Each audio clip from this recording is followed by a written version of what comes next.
Hello and welcome back everyone to Last Level Prize. I am Mr. Black, and this is Chapter 3 of Let's Play Mainland. Resuming exactly where I last left off, and as a note to any viewers who've commented on previous entries in this series, I am recording this in a single marathon session, and so I've yet to see any comments you may have left as yet. Now then, the Mayflower. I stand next to the ship, broken atop the reef. It is bright today, and her gilded monogram shines under the bulwark. I can make passage to the shore from here. Alright, let's examine the surroundings. Examine the ship. I stand oh, I'm sorry. Mayflower. I remember watching the shipwrights finishing her in the dockyard. At the time, she seemed diminutive next to the Orion and Britain. I thought Father's meager fortune had been poorly spent to sail the Pacific on a prayer. His little flower did not compare then, but on this desolate coast it seems the dead ship with sails set has become larger than I realized then. In shadow the name still blazes. Alright. Examine the shore. The shore on this side of the island is quite rocky. Exploration is difficult, my shoes not being suited for it. Alright, can I examine the shore with the spyglass? With spyglass. I can see without a telescope. Alright then, I was simply hoping for a little more detail. Alright then, so let's walk to shore. Along the shoreline. Standing on a small strip of coastline where the surf calmly ripples in glistening sheets, the ship is partially concealed by the cliff, appearing as if she moves, with a gentle wind in her sails, forever rounding that miserable jetty. I walk along a stretch of rounded stones. The boulders beneath the cliff might be possible to climb now that the tide is out. Inland, there are thickets of breadfruit trees. What are breadfruit trees? I've never heard of those. Let's see. Examine. I'm careful to examine everything as I come. Let's see. Examine back. What does that mean? I need to return and sleep off the makings of a fever, but I must reach the other shore. Today is a rare opportunity. Alright, so I am starting to fall ill. Alright, examine the ocean. The ocean is as calm today as ever I have seen it. It is unnerving. Alright, examine the rocks. Like the ones I filled with my pockets along the Thames as a child, skipping them to the far bank. Alright. Examine the shore. This stretch of coastline is made of the palest and most finely tuned sand ever... Whoa. I'm sorry. I've completely lost that entire line. I'll try over again. This stretch of coastline is made of the palest and most finely tuned sand ever wont to weigh a man's shoes. Weight a man's shoes. I'm sorry. I cannot read. Let's see. Examine the water. The sea is as calm today as ever I have seen it. Alright. The waves? Is there any difference? No. Alright. Can I just keep walking? Walk inland? I assume I shouldn't walk to the boulders as my shoes are unsuited to it, although I'll try whatever that does. Maze of boulders. The rocky shore becomes slanting boulders, reaching up into the high cliff from whence I lost Father's telescope. The wind is picking up, pushing me away from the water, peppering my face with salt. I am afraid I will lose my footing and do not want to end up lame for this. I should return to that spit of sand. Alright. Return, then. No, never mind. Leave. Where should I go? Never mind. Walk to the spit of sand. Alright. Let's see. I suppose I'll walk inland, then. Walk inland. Thickets of breadfruit trees. I press on into the thicket as the trees welcome me with their rustling in the canopy, followed by a curtain of heavy dew from the leaves. Much of the land seems to be covered in these groves. One can lose himself more so than roaming the streets of Amsterdam. I have once already wandered the jungle for a long stretch. I wish I might have found something more. I'm sorry, I cannot read. The leaf-strewn earth is easier to walk in shoes than across wet sand. There are passages into the thicket ahead. Alright, I'll examine things as I come. Once again, examine crowns. What crowns? Large fanning leaves with points like dancing flames. Alright. Examine inland. Can I examine that with the spyglass and get a more detailed look? Alright, I can see without it. So, examine inland. The foliage of the breadfruit trees is very dense and hides much of the land. Alright. Examine the jungle floor. I look down and notice an unusual stone.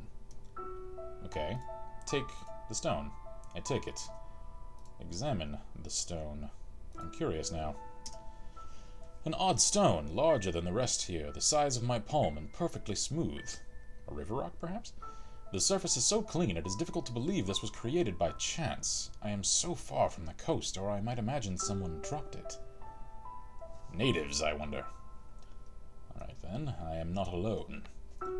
Examine myself. How am I currently?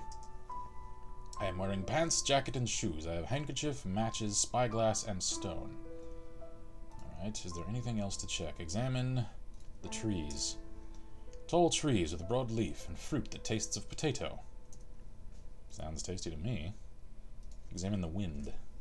Uncommon smells are carried on the breeze from somewhere deeper inland. Uncommon how? Uncommon as in perhaps cooking. Alright. Might I end up the way of Roanoke? Which could end up an interesting twist on this narrative. Okay, there's nothing left to examine, so I'll continue walking. Walk inland. Into the thicket. The canopy blocks the sun's rays from reaching the floor. All around me now is this indomitable jungle. I begin making notches on the trunks as I pass, hoping to escape should I become redirected. I must not rely on my instincts alone. Smart man, survival instincts. I must continue going forward. Is continue an option? No. Alright, well then... I'll examine my immediate surroundings, examine the canopy. Every gust of wind sends a horrible dousing of water from their leaves. I'm starting to assume I might get wet and need to strip myself of the clothes, otherwise I will start to catch even worse of a cold than I already am. Or worse, not cold at all. Examine inland. Forcing my way through the branches and leaves, it occurs to me that perhaps I'm the first civilized man to ever face these wilds. That depends entirely upon your definition of civilized, sir. Examine the jungle. Forcing my way through the branches and leaves. Okay, never mind. Examine... nothing, as it seems there's nothing left to examine. Alright, continue walking inland. Farther into the jungle. I am blockaded by the most dense bramble of vines and saplings. There is a dying tree, its bark fallen away in places so that the wood underneath has begun to desiccate. The ground is littered with fallen leaves, except a small clearing on the ground that stands out ahead of me. Today may turn out to be my best chance to search this place. Alright. Search. Apparently nothing. Alright then, examine. The dying tree. Perhaps it is some tropical blight. I assume I shouldn't eat any fruit off of that tree, not that it said there were any. Alright. Examine the ground. There are footprints. Who has preceded me? Was it myself? I must follow them. I knew it. I knew it. Natives. Examine the footprints. I inspect the footprints, but I cannot discern whether they were made by bare feet having been imprinted some time ago. I place my foot into their outline. It is similar, if only a rough estimation, degraded by the elements. If these prints are indeed mine, I have no recollection of this place. They head west into a dark corner of the woods. I wonder at this lack of memory. And I'll inject a little knowledge of survival and tracking, which I've received a little instruction in from a few hunters in my family. If your foot fits in an old track, it was not made by your foot. It was made by someone with a smaller foot. Tracks increase in their radius over time as they degrade. And so, if it's similar and it's an old track, that is not your foot. Alright then, examine the ground. Is there anything else here? No, alright. Examine inland. I must try to find my way out of this labyrinth of foliage. Shouldn't be too difficult if you've marked the path appropriately. Examine my shoes. My battered shoes. Alright, I was assuming I might compare them to the track a little more. It seems there is nothing else to do. Is there anything to take here? Take off? No. I wonder if I might do something with this tree. Dying tree, bark fallen away. No. Alright. A clearing on the ground that stands out ahead of me. Okay. Well, I'll walk and continue on. Ooh. Walk inland, or walk along the footprints. I'm not sure I should follow the footprints immediately, however, it is the most immediately interesting thing. I'll attempt inland first, and then retreat to this area, and then follow the footprints if I can. Alright, inland. Farther still. This area appears to have taken the brunt of the storm that destroyed our vessel. A massive tree has flattened the surrounding brush into the younger trees nearby. Turning back in the direction of the ship seems the only option. There is nothing to be found here. Alright, I assumed that might be the case, so let's walk back? Yes. Alright, so now walk along the footprints, far away from the ship. I move along an impossible trail. This is new to me. There are many dying trees, broken at the crown by high wind, with branches like the gnarled fingers of a man far gone in age and abuse. There is no end in sight, prompting me to look back in the direction of my ship, squalid and hopeless. The trail of footprints continues through the devastation. I notice a gap in the underbrush nearby. Examine. Examine farther. The jungle here is not as thick, with stout trunks more plentiful than underbrush. Alright. Examine the footprints. The footprints are barely visible and difficult to track beneath fallen leaves. I am convinced these are not mine. Examine the trees. I'm a little unnerved right now. Like I'm getting chills. I gaze at the withering arbor, as detrimental to my confidence as any omen could be. Examine the underbrush. Tropical ferns with broad leaves, pushed aside by what must be a regular passerby. I pause to look through the branches and decide whether I should go on. Yes, indeed, you should. Let's see. Can I look at farther with the spyglass? I can see without a telescope. Alright. I'll keep walking then. I could return to the ship. However, I suspect there's little there for me. Assuming this is set in the same era as the historical Mayflower, which I'm assuming there's no twist to the historicity of the setting, I'm not awaiting any rescue. No one's coming. If they are, it's months away, and I can't survive that long at the ship. It's simply not possible unless I'm an experienced survivor, and so I've only the hope that the natives aren't going to kill me on sight to live. So I'll walk to the footprints. There is movement in the bushes. I stop breathing, unaware that there were any inhabitants apart from the gulls that harassed me at the water's edge. My stomach knots at the thought of my careless roaming, no weapon at hand. I knew you should have taken that cleaver! I draw the brass telescope from my jacket. We can still use them as clubs. I am at great disadvantage. I must stay hidden. I kind of disagree. I think you must present yourself as unthreatening as possible and hope they're willing to help you. Examine? Farther. The jungle here is not as thick. Alright. Is hide an option? No. Is kneel an option? No. I must stay hidden. I am great advantage. I draw the brass telescope, so I'm assuming he actually is meaning to use it as a club. Can I call out? No. Can I climb a tree? Climb a tree. I am too weak to climb.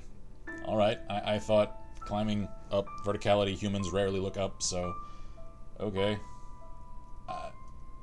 Can I walk carefully? Can I sneak? Is sneak an option? Seal, search, set a light, sever, sit, slash, slice, stand, swing. Can I swing? Can I just, like, start knocking at a tree to scare off anyone coming at me? Because apparently the narrator doesn't want company? No? Alright. Walk. Underbrush. Okay, I assume that means I'll sneak into the underbrush. There is movement in the bushes. Alright, I can't then. Walk footprints? There's movement in the bushes. Alright, so I can't move. I can't leave. What do I do now? Let's see. Examine the stone again. An odd stone. No. So, that was the first evidence that I'm not alone. Hold on. Can I dampen my handkerchief again with... I left the whiskey at the ship! Why would I do that? A jungle is one of the most likely places to receive an injury that could get infected. Keeping whiskey as at least a somewhat ineffective, but some kind of disinfectant on your person in a pocket. I'm disappointed in you, narrator. I am very disappointed in you. Let's see. Can I just light something? Light matches with matches. I should save as many matches as I can to use them when necessary. Alright. I noticed light trees was an option. Light trees with matches. I will not put fire to the jungle. I also suspect a jungle is not necessarily lightable with only a match. Alright, I've tried a number of options and I can't seem to come up with the right one. Might I need to leave? Where should I go? Return? Is walk an option now? Can I walk to the ship again? Farther into the jungle, I am blockaded. Alright, I can retreat from that area. I'm still not sure whether or not the narrative wants me to encounter the natives or not. Alright, let's examine a little more of this area. Have I missed anything? Examine inland. Alright, I must try to find my way out. So, I've walked into the jungle and collected a stone and little else. I've accomplished nothing. I'm not ready to head back to the ship. I'm starting to think the narrator wants to, though. Alright, I've tried a number of different options and nothing is coming up with anything to proceed from here, so I have an idea. The narrator makes note of his lack of weaponry. I wonder, now that I've realized I'm not alone, might I need to return to the ship such that I'm now aware of a need for that cleaver in the galley, and I can come back with it and actually defend myself with it. That's the only thing that I can think of to proceed. And apparently I can't. It is early, and I should explore the thickets along the western coastline. The sun now provides an opportunity I have as of yet received. Alright then. So, apparently I can't arm myself with the cleaver. So, I'll explore a little more, and I'll resume once I've figured something out. I wonder, at the maze of boulders, I make note of the fact that my shoes are not made for this, so can I remove my shoes and try to navigate the boulders now? Let's see. Walk to the cliff. I stand at the cliff again, in the place I lost my father's telescope. I feel the regret in the pit of my stomach. Overhead, the gulls swoop, careening close to the craggy shore, cutting through the wind, then rising until they become spots in the sky. The large island in the distance is visible without a telescope. I have one. Can I check the island now and not drop the damn telescope? Let's see. Look at the island with spyglass. Looking out through the barrel of the spyglass, it seems that the mysterious landmass has changed dramatically. Perhaps I was more exhausted than I realized before, as today the island appears much closer. It could be easily reached in a dinghy. Alright, so I know I have a dinghy on the ship. I'm simply too weak to lower it. So could I use that? I'm curious now. I'm very curious. Let's see. Examine the cliff itself. This is an important location for scouting, despite the displeasure it has produced up until now. Alright. Can I examine it with the spyglass? I can see without a telescope. Alright. Examine fall. I'm afraid to approach the edge. I am completely in agreement. Examine the gulls. I do hate those insufferable birds. Let's see. I have little else. And the stone can't benefit me here, so let's see. I'll walk to the edge. I will not approach the edge. The gulls that circle overhead still taunt me. Alright. Walk to shore. I go around the cliff and down to the beach. And I've read that already. So now, I'll climb up to the ship again. Let's see. Return to... Wait, the coastline. Is this the same as I saw originally? No, you're not familiar. Standing on a small strip of coastline where the surf calmly ripples in glistening sheets, the ship is partially concealed by the cliff, appearing as if she moves. And I rescind my previous statement. I have read this. Alright, so now walk to the ship and climb the ship. It is early, and I should explore the thickets along the western coastline. Why? I now know I can use the dinghy to reach another island. I'm not sure exactly what I could do at that island that I can't on this one, come to think of it. And here I've at least whatever tools are available on the ship, so it might not actually make for an incredible idea to leave. So I suppose it's into the forest once again. Alright, I've returned to the point at which I notice movement, and I've also, I've wiped off my shoes since he made note of all the sand that was collecting in them at the beach, so I have an idea. I'll try to throw the stone to distract whomever might be here. Throw the stone into the underbrush. I knew it! Alright. Let's see, I throw a stone into the thicket, and a pear-shaped ruffle of feathers, or perhaps fur, emerges in a flurry. A small head behind a long, thin beak. What a clumsy creation. I cannot be sure whether I should regard it as bird or mammal. It studies me with a flash of its tiny black eyes, then disappears into the undergrowth. Alright, so the movement I heard was not, in fact, a native. However, the footprint was. So, let's see, examine the farther area. Alright, now that I've confirmed it's not a native, can I walk farther? Walk to the underbrush. Yes. I follow a rough path through the ferns. The trail has disappeared. The jungle ahead is sparse. I see the sparkle of the ocean through the trees. I've reached the other side of the island, then. Alright. Examine the footprints. I inspect the ground at my feet and all about, but see nothing more. No trace whatsoever. Alright, so I lost the trail. Examine inland. A clearing in the trees. I am certain this is new to me. Alright. Examine the ocean. I should move. Why? That's kind of an ominous statement. Examine the shore. I should move. Okay. I keep walking, then? Walk to the ocean. Right? I am out of the jungle. The sun is blinding. My eyes squint at the sparkling sea. I could never have been in such a beautiful place before. I feel the presence of another. My eyes, weary from the dazzling light, search that endless wall of foliage, but see nothing. I walk close to the water. Alright then, examine the beach. The sand is white like the spit nearest the ship, but here it stretches beyond the edge of the island. Perhaps the island is not as small as I first assumed. Alright. Examine inland.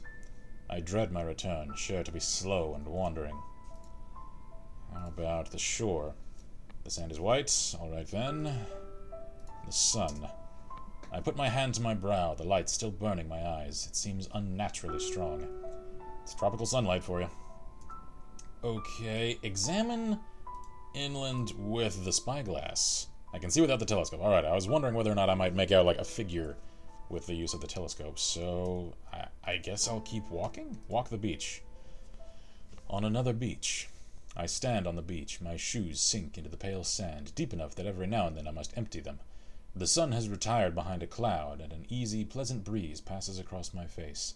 I draw the captain's telescope from my jacket. Before me, the infinite expanse of sea and sky, a singular hue. Alright, examine the beach a little more. Looking in each direction, it stretches along the wall of palm and breadfruit trees, forming a ring around a quiet lagoon before me. Alright, sounds like a decent place to make a survival stand if need be. Examine the ocean. I try to imagine beyond the horizon. My England still exists, while in front of me nothing but ocean. Alright, examine the sand. The sand is as fine as dust. If the one who created the tracks through the jungle explored this same coast, all traces have disappeared. Yeah, tides can do that. Alright, how about the sun now? Looking into the sun makes me uncomfortable. My head throbs. I press the back of my hand against my forehead, burning to the touch. This adventure has used up my reserves. I must return quickly and not regret it was in vain. Alright. I wonder if that was a scripted response, or whether or not I've used up a certain number of actions or turns. I am not sure. Alright then, can I examine myself? Like, am I sick now? Examine myself. Alright. Let's see. Walk the sand. I step into the waterline as some unexpected panic clenches my body and makes me halt. I must return to the ship. Alright. That's an instinctual reaction. And that kind of unnerves me. Alright then. So, I can't examine anything. Let's see. Walk back to the beach. Alright. Walk to the ship. Alright then. September 11th, 1846. I have not left the ship for days. It rains, and I do not feel well as of late. Thinking many times of Lisa, although I am no longer haunted by the idea she is in turmoil, but remains ignorant of my situation, and waits in peace for my return. She imagines perhaps that I rest with my wide-brimmed hat on a sunny shore, recording father's legacy. This never-ending rain. I harbor the fear that I have become the man who does not know her. I have changed so much, no longer the one she admires, if in fact I am not deceiving myself to imagine I once was. Sometimes I think I may have already died, with the captain and the crew. Perhaps simply I have not realized I am wandering the land of the dead. My body shudders. A sudden attack of fever, I hope, and not the chill of the ethereal plane where no one stands to confirm my existence. Lisa, no matter what happens here, I know you count the days until my return. This I believe. September 12th, 1846. The day I met Lisa, we supped with Carnival, father spending the evening discussing research. His return from the islands marked the beginning of his obsession, a hold more powerful than anything I could have predicted. Stories led into theories. Between the inhabitants of his own England and those of Micronesia, there were certainly anatomical distinctions, the structure of muscles, skeleton, hair, but their behavior was much like our own, what with wars and rumors of wars. He would never affirm his deepest convictions, but he made lively discussions of them every chance. I can hear his enthusiasm even now, his impassioned explanations of the knees and ankles dragging our dinner guests through the minutiae, his observations of the specimen of man. That evening, Carnival fought valiantly against many yawns against the clinking of silverware on china. How I miss home. I spoke to her after dinner. We escaped father's lecture, and in celebration I noticed a frown flash across her lips. She really did admire his passion, however dry it seemed to me at times. She said it is thanks to men like him we move forward and are not held prisoner to the primitive superstitions of the past and the smug ignorance of modernity. I stood before her small and undeserving. How must I have appeared in her eyes? Here and now, indeed, I am still trying to supplant that image. Looking out from the cliff. I stand on the cliff after waiting what seems months in the cabin of the ship, watching the sky fall. The sea is calm, the surf barely audible. The rains have finally come to an end so that my health may be sustained, such as it is. I stand near the edge. There are no goals today, but the memory of my last encounter makes me reconsider the need to come back here each time. Examine the cliff. Same as always. I wonder, is the narrator considering suicide? And how has he survived for months?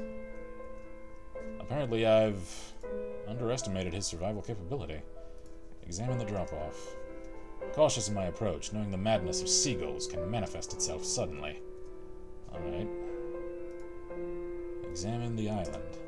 I should use the telescope. Alright then. Examine the island with the telescope.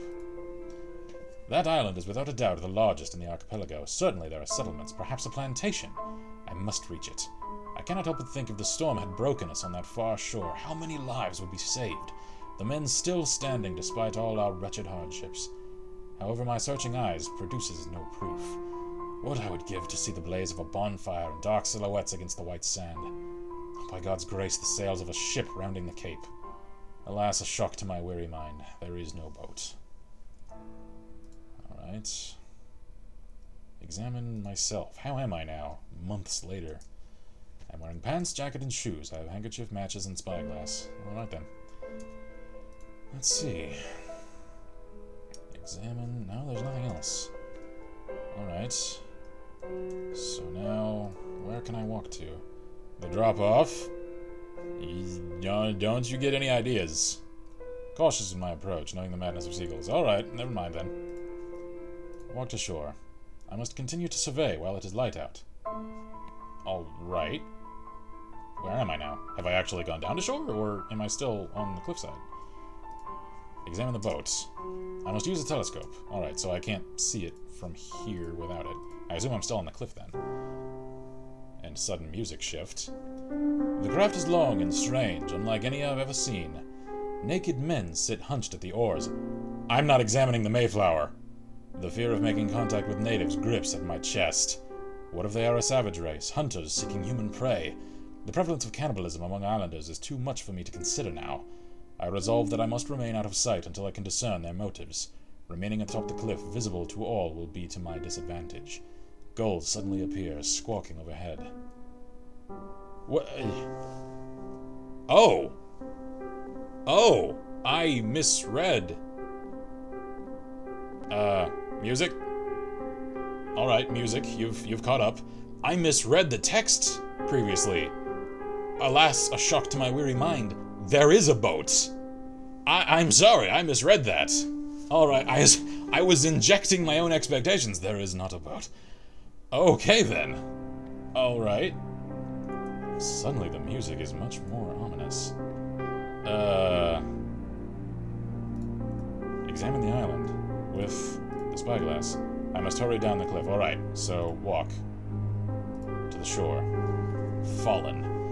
Suddenly rocks begin to tumble down from the wall of stone beside me. I scamper out of the way, yet more follow.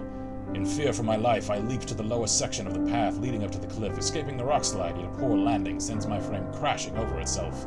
My body lies sprawled across a mess of stone and dust. I run my hand down my leg, still in shock. The skin is flayed just below my right knee. Examine the knee. My hand returns drenched in blood. Examine myself. I'm wearing pants. Yeah, I know. End of the pants, I think, are now a little damaged. Examine the rocks. A jagged point digs into my back. If one had fallen upon my head, what a pitiful end. Alright, examine the wound. It seems no bones have been broken, but judging by the horrible amount of blood, I must have severed an artery. I need to stop the bleeding immediately. Alright then, let's see, wrap my handkerchief around the wound. Yes, wrap the wound with the handkerchief. Now, I rotate my leg by sheer willpower, then fashion my handkerchief into a tourniquet. It quickly shifts from the purest white linen to the deepest crimson. The bleeding lessens. Lessens is not as ideal as stops.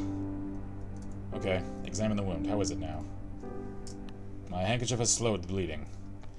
Again, slowed is not as ideal as stops. Alright, can I walk? Walk to the shore or to the ship? I have to get my feet wet. Okay, remove my shoes? Remove shoes. I remove my shoes and stand barefoot. Walk to the ship. I have to get my feet wet. I know that. Walk to shore? Walk the rocks. Clambering across such hazardous terrain in my condition is exceedingly difficult. Do I need to swim, then? Swing, stand, slow. Oh, I need to stand. I managed to raise myself up. Alright, I skipped a step. I'm sorry. Can I now walk to the ship? Yes. I'll have to re-don my shoes in a moment. Near the rock slide, I hobble away from the cliff, excruciatingly. The rocks shelter me from a new wind rising off the water. I hesitate at the shoreline, still unaware if the truth or some wicked self-deception is moving silently across the strait. I'm wondering whether I'm hallucinating. Okay, is there anything to examine here? Examine the shore? The stony shore will be more difficult in my condition. Yeah, no doubt. I'm only hoping it does not get infected. Examine the wound. The wound has created a massive bruise all around my leg, and the blood is starting to harden. At least it's clotting. That's actually a good thing. Okay. Walk to the ship. Back to the shoreline. I make my way out of the spit of sand. Out to the spit of sand. I manage better without my shoes. Every step sends an agonizing pulse through the whole of my body. The longboat is nowhere to be seen, yet I can feel a presence. Is this madness? No, I think there's a scout on the ship. I'm calling it early. Examine. Examine the boats. I scan the length of the coastline. Nothing. Examine with the spyglass. I can see without a telescope. Alright. Examine my leg. My makeshift bandage is loosened. I stop and tighten it, wincing. I must purify the wound and find a suitable dressing before long, or I fear it will begin to fester. The whiskey. This is why I wanted the whiskey on me. Because it's in a flask, not a glass container, so even if I fell, it wouldn't spill. Alright. I'm an I told you so kind of guy sometimes. Let's see. Examine the shore. This injury makes the journey across more taxing than ever. Alright. Examine the wet sand. Such terrain is not easy for able-bodied men. No, not easy for able-bodied men. Okay. Wrong intonation, I'm sorry. So, now let's walk to the ship. The Mayflower, she waits for me. Waist deep, I wade out into the side of the ship where I must begin my ascent, the wound calling louder now. Standing at the hull, the Mayflower rests hidden behind the rocks. Even if the crew of the longboat were headed here directly, there is some chance she would remain unseen. This leg, I must climb aboard, then rest a while. Alright. Climb the bulwark? I take hold of the rope and begin. My good foot slips and I wheel about, smashing my shoulder into the hull. Somehow I hang on. Then a sharp crack in the air. The rope gives way and I plummet into the sea. Did an arrow just hit the rope? The rope twists into a pile under the surface of the water, carried down by the iron hook. A horrid image appears behind my eyes, of my helpless body drowning in the shallows surrounded by a cloud of red. I right myself in a panic, splashing and forcing my hand to search for the rope, heavy and coiled nearby. I can see nothing, and must follow the strand in search of the hook, until suddenly my foot registers its heft embedded in the seafloor. Alright, grab rope of the hook. Waist deep, I wade out to the side of the ship.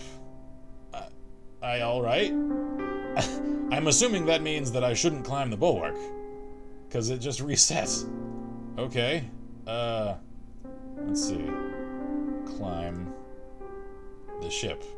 The deck must be reached with a rope. I cannot board any other way. Alright, climb the bulwark. The deck must be reached... Oh, so I need to, what, take the... No. Hold on. Did I retrieve the rope? Hold on, examine. Have I got it? Examine myself. Examine...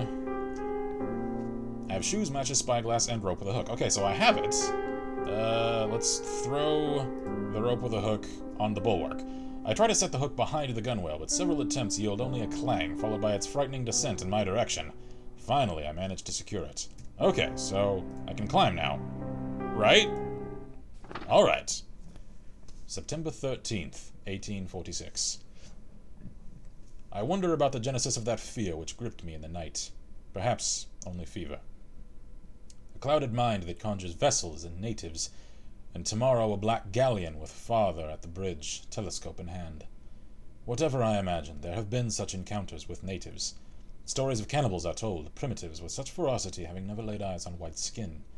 I hope I do not appear as a threat in this alien corner of the world. I conveyed my fears openly before the voyage, yet father evaded the subject. During his expedition, he lived on a copra plantation, and natives were treated as livestock, nothing of the wild tribes an ethnographer would be excited by. I suspect, yet more I conjure gruesome visions that pushed him toward lighter topics of interest. I have nearly drained the ink in the captain's well as my own.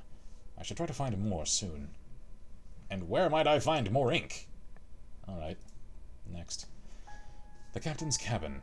It is dark inside, through the middle of the day. My aching eyes regret I did not light a candle before taking up my quill.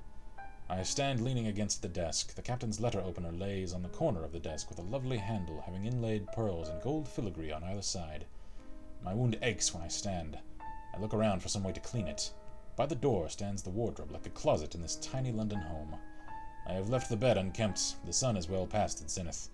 The sky appears as if it is late evening, overcast and hazy out across the water. The small wooden nightstand still waits beside the bed. I might hide more useful things. It might hide more useful things.